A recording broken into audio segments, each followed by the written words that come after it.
Jemaat terkasih, selamat beribadah bagi kita sekalian.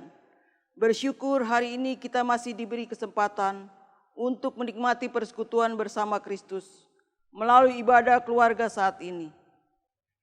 Mari persiapkan hati untuk masuk dalam kekudusan Allah. Mari bersaat teduh.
Jemaat terkasih, mari berdiri untuk menghadap Tuhan dan menyembah-Nya, serta memuliakan nama-Nya karena kasih setia-Nya besar atas kita.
Mari kita berdoa.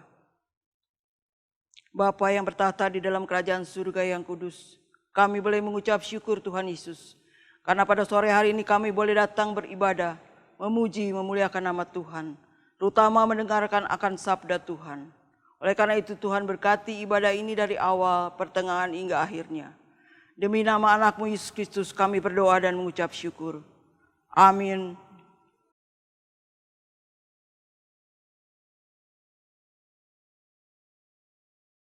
Kita masuk dalam Mazmur pujian yang terambil dari Mazmur pasal 89 ayat 2 sampai dengan ayat yang kelima.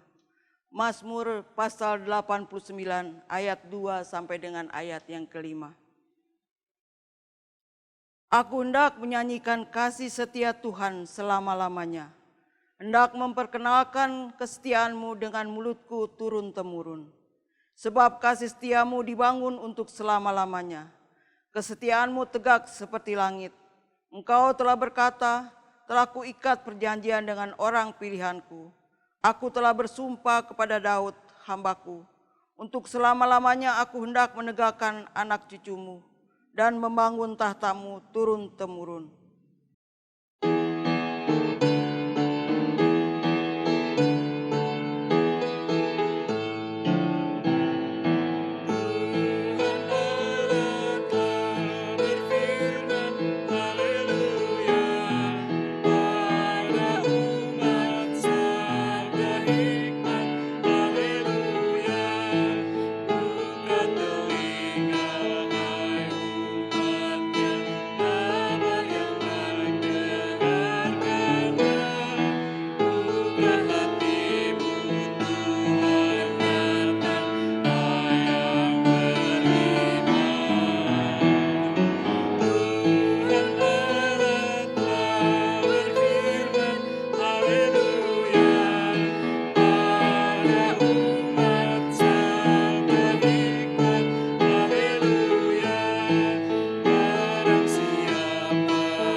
Mari kita berdoa untuk pelayanan firman.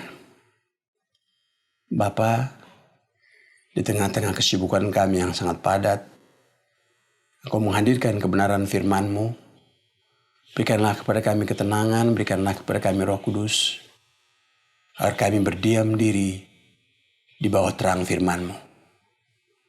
Berbicaralah kepada kami, jangan sesuai yang kami inginkan atau yang kami suka, tapi berbicaralah sesuai dengan kehendak-Mu. Ini kami Bapa, kami ada di sini. Kami menambahkan firman-Mu. Berbicaralah, kami mau mendengar. Dalam nama Yesus, firman yang hidup kami berdoa. Amin. Jemaat, marilah berdiri untuk mendengar firman Tuhan yang dibacakan dari Alkitab, yaitu dari Ulangan pasal 10 ayat 20 sampai dengan ayat yang ke-22. Ulangan pasal 10 ayat 20 sampai dengan ayat yang ke-22 yang menyatakan, engkau harus takut akan Tuhan Allahmu. Kepadanya haruslah engkau beribadah dan berpaut, dan demi namanya haruslah engkau bersumpah. Dialah pokok puji-pujianmu, dialah Allahmu yang telah melakukan di antaramu perbuatan-perbuatan yang besar dan dahsyat, yang telah kau lihat dengan matamu sendiri. Dengan 70 orang nenek moyangmu pergi ke Mesir. Tetapi sekarang ini Tuhan Allahmu telah membuat engkau banyak seperti bintang-bintang di langit.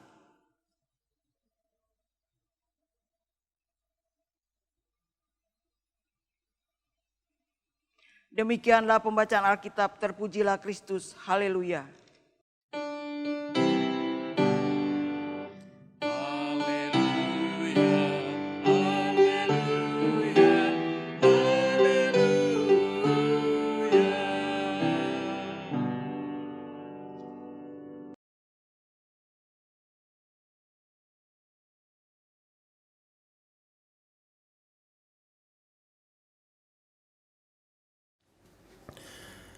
Engkau harus takut akan Tuhan Allahmu.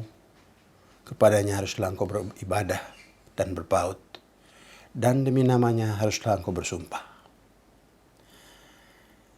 Saudara, takut di sini tidak sama dengan perasaan ngeri, gemetar di hadapan kekuatan tiran, kekuatan sewenang-wenang yang menghancurkan. Akibatnya orang merasa diteror oleh sebuah kekuatan yang tidak dikenal. Takut dalam pengertian ini adalah takut yang melumpuhkan, mematikan inspirasi, memenjarakan orang dalam keputusasaan, dan mematikan pengharapan.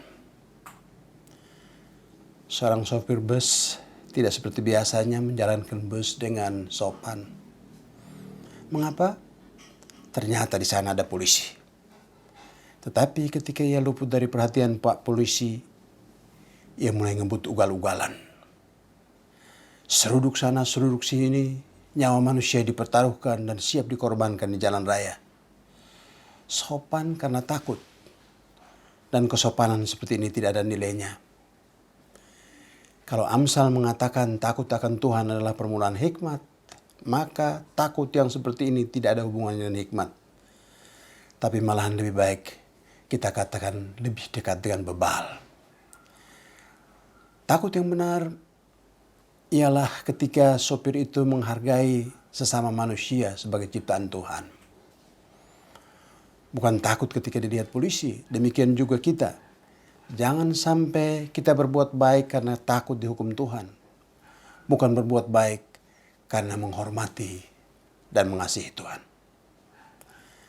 Takut akan Tuhan di sini sebenarnya berarti takut dalam pengertian hormat dan mengasihi Tuhan. Bukan takut yang menghancurkan. Sebab salah satu tugas gereja atau tugas pelayanan yang penting adalah justru membebaskan orang dari ketakutan. Di pihak yang lain memang hidup yang bijaksana sebenarnya tidak boleh dipisahkan dari rasa takut. Tetapi ketakutan di sini adalah ketakutan terhadap hal-hal yang tepat. Adalah berbahaya kalau orang hidup di dunia tidak lagi memiliki rasa takut, khususnya rasa takut terhadap Tuhan. Di mana-mana dia merusak dan membinasakan termasuk hal-hal yang berhubungan dengan Tuhan, sama sekali tidak ada rasa takut. Bukankah ini berbahaya? Takut terhadap hal-hal yang tepat dan benar adalah kebutuhan zaman ini. Bukankah saudara, banyak orang yang tidak takut kepada Tuhan dan tidak menanggalkan kasutnya dengan kaki kotor menginjak-injak kekudusan Tuhan. Padahal Tuhan telah bersabda, hati-hati, tempat di mana engkau berdiri itu kudus. Oleh sebab itu tanggalkanlah kasutmu.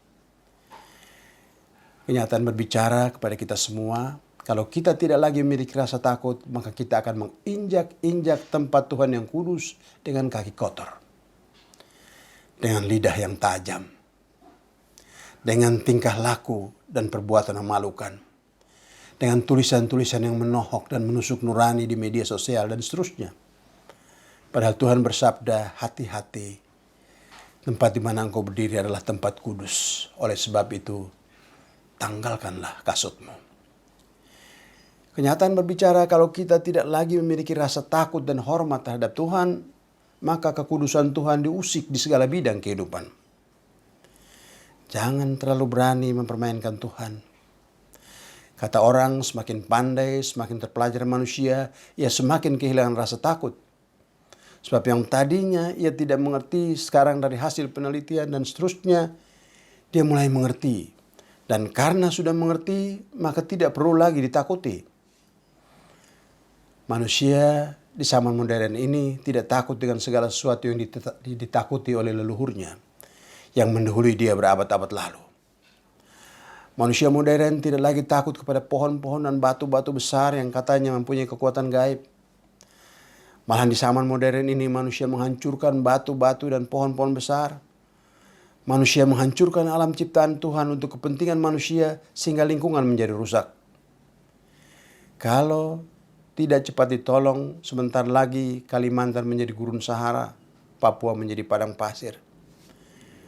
Banyak juga orang modern yang tertawa ketika orang mulai berbicara tentang neraka dan sorga. Mana ada neraka? Mana ada sorga? Itu ciptaan gereja untuk menakut-nakuti orang.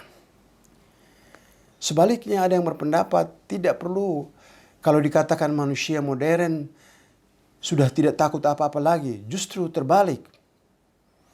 Di zaman modern ini ditandai dengan manusia modern yang takut segala sesuatu.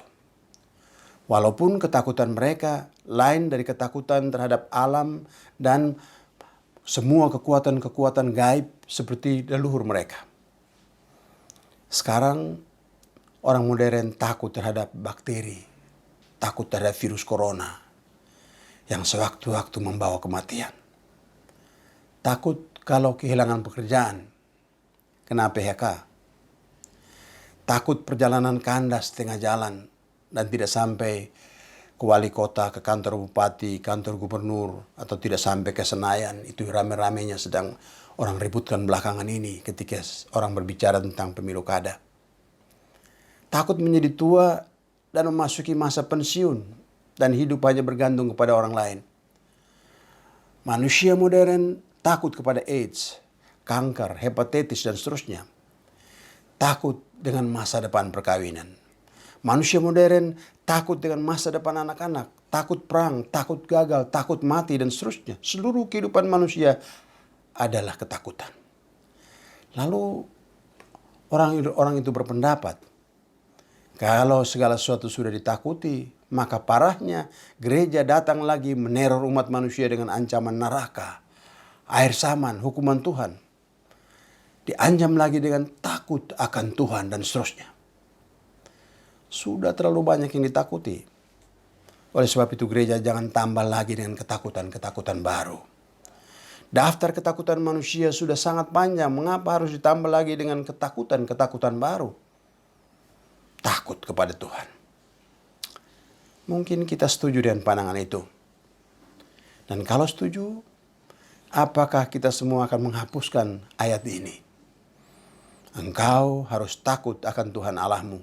Kepadanya haruslah engkau beribadah dan berpaut. Dan demi namanya haruslah engkau bersumpah. Atau seperti yang dikatakan Amsal, takut akan Tuhan adalah permulaan pengetahuan. Apakah ayat-ayat ini harus dicabut dari kitab suci?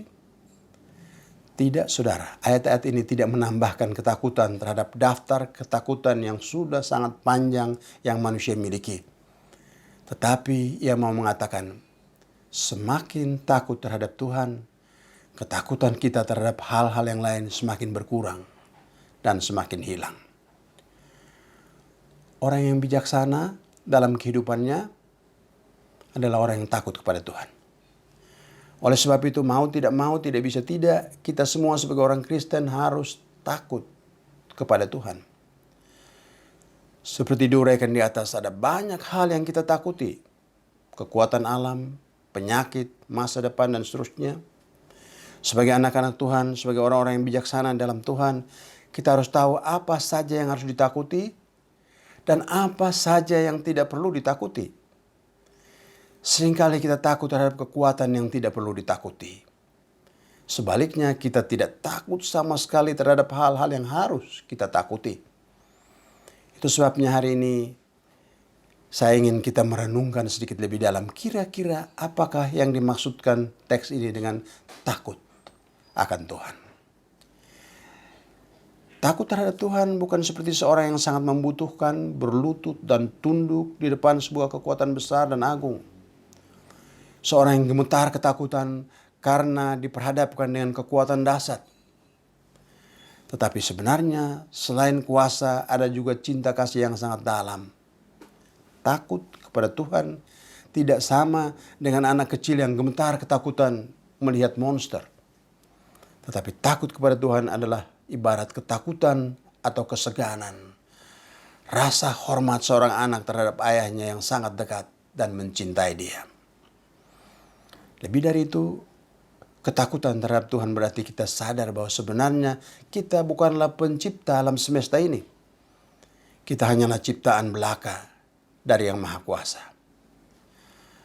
Bahaya yang sedang melanda orang-orang pandai sekarang ini ialah mereka lupa bahwa mereka bukan pencipta.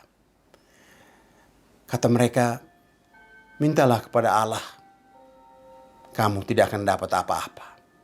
Tapi mintalah kepada kami yang menguasai teknologi. Kami akan memberikan segala-galanya kepadamu. Juru selamat kami bukan Yesus. Kami tidak kenal orang itu. Juru selamat kami adalah teknologi. Teknologi lah yang membebaskan kami dari keterbelakangan, kebodohan, kemiskinan, dan seterusnya. Ciptaan telah menyamakan dirinya dengan Maha Pencipta. Bukankah itu berarti bencana? Takut akan Tuhan adalah permulaan segala hikmat, awal dari segala pengetahuan, kata surat Amsal. Manusia tentu saja harus berpikir, ia mempergunakan akal dan teknologi untuk menilai dan berusaha mencapai tujuan hidup yang lebih baik. Tapi orang yang benar-benar mempergunakan otak dan pikiran, ia akan sadar bahwa masih ada kekuatan yang lain yang jauh lebih besar dan potensial dari pengetahuan yang dia miliki. Kita boleh berkuasa dan ingin menguasai orang lain barangkali, tapi takutlah kepada Tuhan dan sadar bahwa masih ada yang berkuasa dari kita, yaitu Tuhan. Dalam keyakinan seperti itulah kita membangun kehidupan. Kita mengembangkan ilmu pengetahuan. Orang yang sangat pandai atau sangat berkuasa, lalu hidupnya hanya didasarkan kepada kekuasaan saja, akan mendasarkan kehidupannya hanya dari hasil penelitian dan riset, ilmu-ilmu yang menumpuk. Maka orang yang demikian adalah ibarat kacamata yang sangat indah. Tapi kacamata itu berdiri sendiri dan sama sekali tidak ada mata di belakang kacamata itu. Inilah pengalaman banyak sekali anak-anak Tuhan, bahkan barangkali juga pengalaman dalam bergereja dan berjemaat. Takut akan Tuhan harus menjadi motivasi kehidupan. Orang yang tidak takut Tuhan pasti lain kehidupannya dibandingkan dengan orang yang takut Tuhan. Takut akan Tuhan berarti melibatkan dan memperhitungkan Tuhan dalam kehidupan ini. Pikirkanlah tentang Tuhan masak-masak sebelum bertindak dan melakukan sesuatu. Melibatkan Tuhan tidak saja ketika badai datang dalam kehidupan, tapi juga melibatkan Tuhan ketika bunga-bunga indah sedang mekar dalam kehidupan. Memperhitungkan Tuhan berarti tidak memaksakan kehendak sendiri dan mengklaim bahwa kita yang paling benar dan kita yang paling pandai dalam kehidupan ini. Dan orang lain sama sekali harus takluk kepada kita. Masalahnya ialah di atas langit masih ada langit yang lebih tinggi.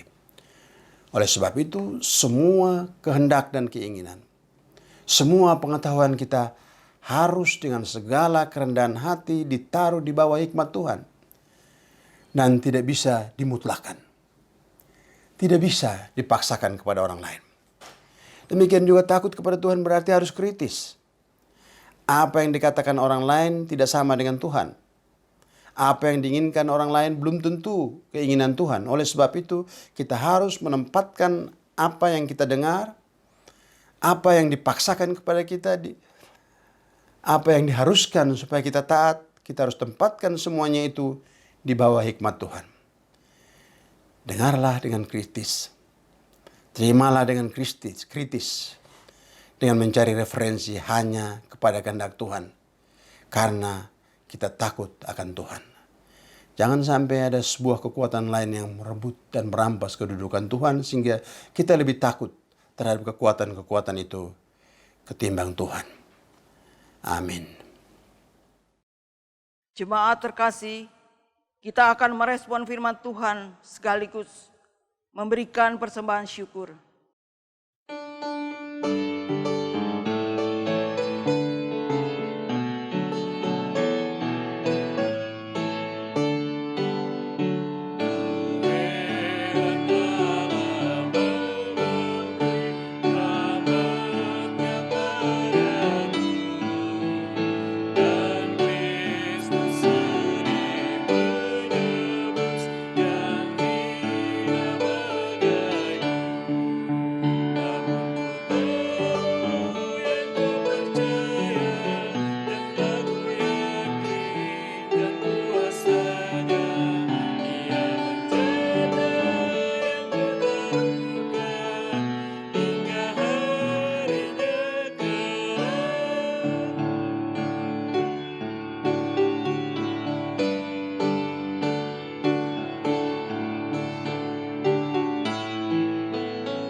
Mari kita berdoa. Di hadapan hadirat-Mu kami mengaku begitu banyak hal-hal yang tidak perlu kami takuti. Tapi Engkau Bapa, Sang Pencipta yang Maha Kuasa, justru tidak kami segani. Kepadamu Bapa kami datang dan kami mengaku keagungan dan kemuliaan-Mu seringkali luput dari perhatian. Sementara semua yang kecil, semua yang sepele, semua yang tidak perlu diperhitungkan berada di dalam naungan kekuatan-Mu, justru merebut perhatian kami pada pandangan pertama. Terima kasih karena sabda-Mu yang melawat kami saat ini mengingatkan kami lagi untuk senantiasa takut kepada Tuhan. Bapa di surga, Bapa dalam Kristus, kami mengaku di hadapan hadirat-Mu. Kadang-kadang dengan kekuatan yang kami miliki, potensi kami, kemampuan yang kami miliki sebagai manusia, pengetahuan yang kami miliki, kami begitu bangga. Sehingga kami mengandalkan semuanya. Dan kami sama sekali tidak memperhitungkan Tuhan. Terima kasih karena Engkau ingatkan kami lagi ketika kami berjalan di jalan ini, kami sedang berada di ambang bencana. Ampunilah kami, karena seringkali kekudusan-Mu, kebesaran, keagungan-Mu kami abaikan. Dan kaki-kaki kami yang kotor kami injak-injak kekudusan Tuhan. Tolong kami agar sabda-Mu mengingatkan kami di tengah-tengah perjalanan kehidupan, pergumulan kehidupan. Kami senantiasa menempatkan Tuhan di atas segala-galanya. Di hadapan hadirat-Mu kami mengaku kami takut menghadapi masa depan yang tidak menentu. Kami takut terhadap bermacam-macam penyakit, bermacam-macam tantangan, bermacam-macam permasalahan yang kadang-kadang rasanya begitu besar. Dan kami merasakan diri kami begitu kecil. Tuhan, angkatlah mata kami untuk melihat ke arah-Mu, ya Yesus Kristus Juru Selamat. Engkau jauh lebih besar dari segala-galanya. Dan takut kepadamu, maka ketakutan kami terhadap kekuatan-kekuatan lain di sekeliling kami menjadi tidak berarti. Karena kami takut kepada Sang Pencipta, Sang Maha Kasih, yang senantiasa menaungi dan melindungi kami. Kami datang ke hadapan-Mu saat ini, bersama-sama mereka yang berbaring tidak berdaya di rumah-rumah sakit dan di rumah-rumah. Khususnya mereka yang sedang terpapar karena corona. Sentuhan tangan-Mu kami harapkan ya Yesus. Ulurkan tangan pengasihan-Mu, tangan penuh kesembuhan yang tidak pernah berubah dari dulu sampai saat ini. Lewat perhatian dan kasih sayang, lewat obat-obat yang dipakai, lewat tangan para dokter, para medis, yang berjuang sekuat tenaga untuk menghambat ruang gerak COVID-19. Bapa di surga, Bapa dalam Kristus, kami berdoa buat para medis yang berada di tempat yang paling depan, berjuang sekuat tenaga untuk membebaskan kami dari ketakutan yang satu ini. Berusaha sekuat tenaga, bahkan mempertaruhkan nyawa. Bapa, pakai mereka sebagai alat-Mu, lindungi mereka, naungi mereka, berikanlah kekuatan, ketabahan agar mereka terus-menerus tegar, berkarya demi kemanusiaan, berkarya demi hormat dan kemuliaan nama Tuhan. Kami berdoa buat pemerintah kami yang berjuang sekuat tenaga untuk memberhentikan atau membendung laju COVID-19 yang begitu menakutkan di sekeliling kami. Berkatilah pemimpin-pemimpin bangsa kami, khususnya yang punya komitmen untuk membebaskan bangsa ini dari penyakit yang begitu menakutkan. Kami berdoa buat para peneliti yang berusaha sekuat teras, sekuat tenaga, mencari sesuatu, mencari penemuan-penemuan yang berarti lewat riset untuk membebaskan bangsa ini dari COVID-19. Tuhan tolong berkati, berikanlah hikmat. Berkatilah upaya-upaya yang penuh dengan pengorbanan seperti ini, agar kehadiran mereka adalah kehadiran yang mendatangkan kesejahteraan bagi kami semua. Kami berdoa buat kegiatan-kegiatan pelayanan kami di sini. di jemaat ini GPIB Immanuel Depok. Berkatilah alat-alat Tuhan yang sudah Tuhan pilih dan Tuhan pakai. Ketua Majelis Jemaat dan keluarganya, pendeta Jemaat dan keluarga, semua presbiter, pelkat. Pakai kami semua agar bergandengan tangan kami melakukan kegiatan-kegiatan pelayanan yang takut akan Tuhan. Dan mengerjakan tugas yang Tuhan percayakan kepada kami dengan baik dan bertanggung jawab. Hanya untuk hormat dan kemuliaan nama Tuhan.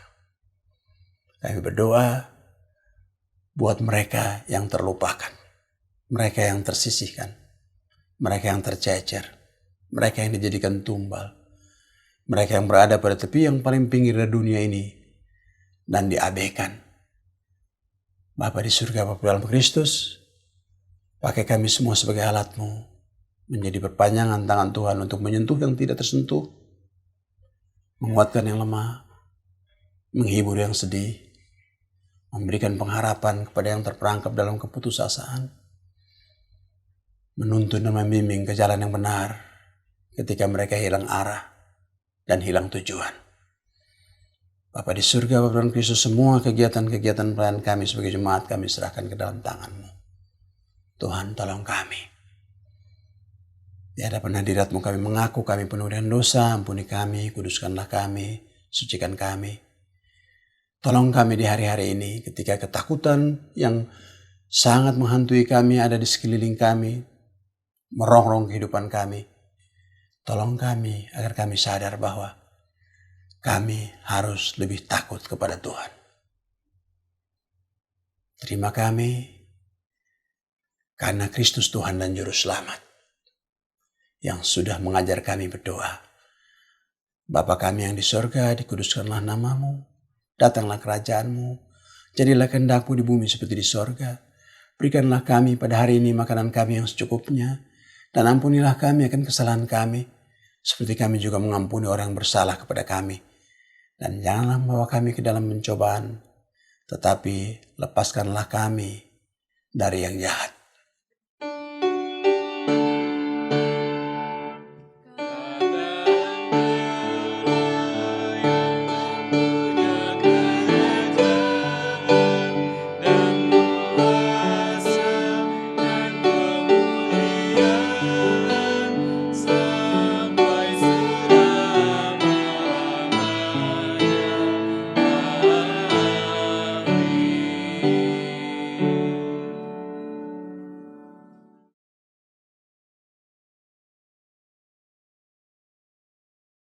Jemaat Tuhan, marilah kita kembali ke dalam kehidupan kita sehari-hari dengan penuh komitmen untuk menerjemahkan kebenaran firman Tuhan di dalam kehidupan kita sehari-hari.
Arahkanlah hatimu kepada Tuhan, kembalilah dalam kehidupanmu dengan sejahtera, dan terimalah berkat Tuhan.